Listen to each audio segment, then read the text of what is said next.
പലപ്പോഴും ഞാൻ വേദികളിൽ സംസാരിക്കുമ്പോഴത്തേക്കും നമ്മളുടെ സഹജീവികളോടുള്ള നമ്മളുടെ ബഹുമാനവും പെരുമാറ്റവും എന്തുമാത്രം വ്യത്യാസപ്പെടണം എന്നുള്ളൊരു കാര്യം ഞാൻ പറയാറുണ്ട്. പലപ്പോഴും ഈ ഹൃദ്രോഗത്തെ പറ്റിയുള്ള പ്രസംഗങ്ങൾക്കാണ് ആളുകൾ എന്നെ വിളിക്കുന്നത്. അപ്പോൾ ഞാൻ ഹൃദ്രോഗം വരാനുള്ള കാരണങ്ങൾ എന്തൊക്കെയെന്ന് ചോദിക്കുമ്പോൾ നമുക്കെല്ലാവർക്കും അറിയാം. പ്രമേഹമുണ്ട്, പ്രഷറുണ്ട്, പുകവലിയുണ്ട്, കൊളസ്ട്രോളുണ്ട്, അമിതവണ്ണമുണ്ട്, കുടുംബ പാരമ്പര്യമുണ്ട്, വ്യായാമമില്ലായ്മയുണ്ട്, അങ്ങനെ കുറേയധികം കാരണങ്ങളുണ്ട് ഹൃദ്രോഗം വരാനായിട്ട്. അപ്പം ഡോക്ടർമാർ ആദ്യമേ തന്നെ പറയുന്നത് ജീവിതശൈലി ക്രമീകരണത്തെ പറ്റിയാണ്. എങ്ങനെ നമ്മുടെ ജീവിതശൈലി ക്രമീകരിച്ചിട്ട് ജീവിതശൈലി രോഗങ്ങളിൽ നിന്ന് നമ്മൾക്ക് മുക്തരാകാം എന്നുള്ളൊരു സന്ദേശമാണ് പലപ്പോഴും ഡോക്ടർമാർ പൊതുജനങ്ങൾക്ക് കൊടുക്കുന്നത്. പക്ഷേ എന്നെ സംബന്ധിച്ചിടത്തോളം ജീവിതശൈലി എന്ന് പറയുന്നത് ഇതുപോലെയുള്ള അസുഖങ്ങളെക്കാൾ ഉപരി നമ്മൾ എങ്ങനെ ജീവിക്കുന്നു എന്നുള്ളതാണ്. എങ്ങനെയുള്ളൊരു വ്യക്തിയായിട്ട് നമ്മൾ സമൂഹത്തിൽ ജീവിക്കുന്നു എന്നുള്ളതാണ് നമ്മുടെ ജീവിത ശൈലി എന്ന് പറയുന്നത്. നമ്മൾ വേറൊരു വ്യക്തിക്ക് വേണ്ടിയിട്ട് വഴിമാറി കൊടുക്കാനുള്ള ഒരു സാഹചര്യത്തിലാണോ നമ്മുടെ ജീവിതം? വേറൊരു വ്യക്തിക്ക് വേണ്ടിയിട്ട് അല്പസമയം നമ്മുടെ ജീവിതത്തിൽ നിന്ന് മാറ്റിവെക്കാൻ നമ്മൾ തയ്യാറെടുക്കുന്ന രീതിയിലുള്ള ഒരു ജീവിതമാണോ നമ്മളുടേത്? ആ ജോയ് ഓഫ് ഗിവിങ്, അന്യർക്ക് നമ്മൾക്ക് ചെയ്യാൻ പറ്റുന്ന കാര്യങ്ങളിൽ നിന്ന് സന്തോഷം ഉൾക്കൊള്ളുന്ന ഒരു സമൂഹമാണോ നമ്മളുടേത് എന്ന് നാം ചിന്തിക്കേണ്ടിയിരിക്കുന്നു.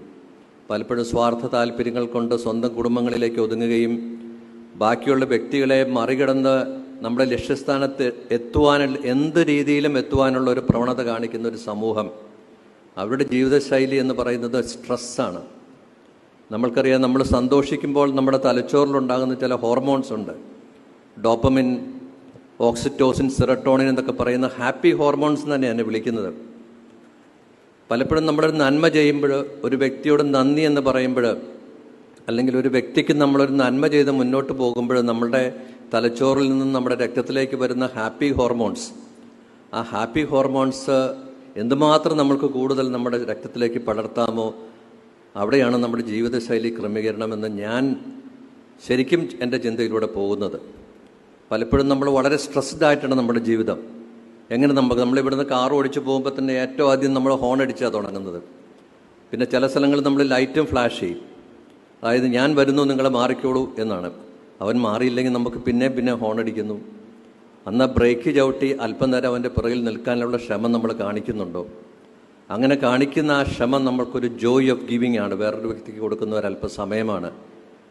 ഒരു വഴി ക്രോസ് ചെയ്യാൻ വേണ്ടിയിട്ട് നിൽക്കുന്ന ഒരാളെ ബ്രേക്ക് ചവിട്ടി നിർത്തി 3-4 സെക്കൻഡ് നമ്മൾ ആ വ്യക്തിക്ക് കൊടുക്കുമ്പോൾ നമുക്കുണ്ടാകുന്ന സമാധാനമാണ് നമ്മുടെ തലച്ചോറിലുണ്ടാകുന്ന ഹാപ്പി ഹോർമോൺസിൻ്റെ പ്രൊഡക്ഷൻ നിദാനമായിട്ടുള്ളത്. അത് ചെയ്യുന്നൊരു സമൂഹമാണോ നമ്മളുടേത്? അത് ചെയ്യുന്നിടത്തോളം കാലം വേറൊരു വ്യക്തിക്ക് വേണ്ടി കുറച്ച് നിമിഷങ്ങളോ 1 മിനിറ്റോ അല്ലെങ്കിൽ അവർക്ക് വേണ്ടി അല്പസമയം അവരോടൊപ്പം ചെലവഴിക്കുകയോ ചെയ്താൽ നമ്മളുടെ ശരീരത്തിലുണ്ടാകുന്ന ഹാപ്പി ഹോർമോൺസ് നമ്മുടെ ജീവിതശൈലിയെ ക്രമീകരിക്കും, ജീവിതശൈലി രോഗങ്ങളെ അകറ്റും എന്നുള്ളൊരു സന്ദേശം ഞാൻ സമൂഹത്തിന് കൊടുക്കാറുണ്ട്.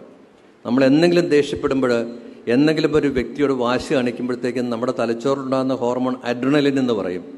നമ്മളെ ഓടാനും ചാടാനും ഫൈറ്റ് ചെയ്യാനും വേണ്ടി പ്രേരിപ്പിക്കുന്ന അഡ്രിനൽ ഹോർമോൺ, അത് കൂടുന്തോറും നമ്മുടെ പ്രഷർ കൂടും, നമ്മുടെ ഹൃദയത്തിൻ്റെ ഇടിപ്പ് കൂടും, നമ്മുടെ ഹൃദ്രോഗമുണ്ടാകാനുള്ള സാധ്യത കൂടും.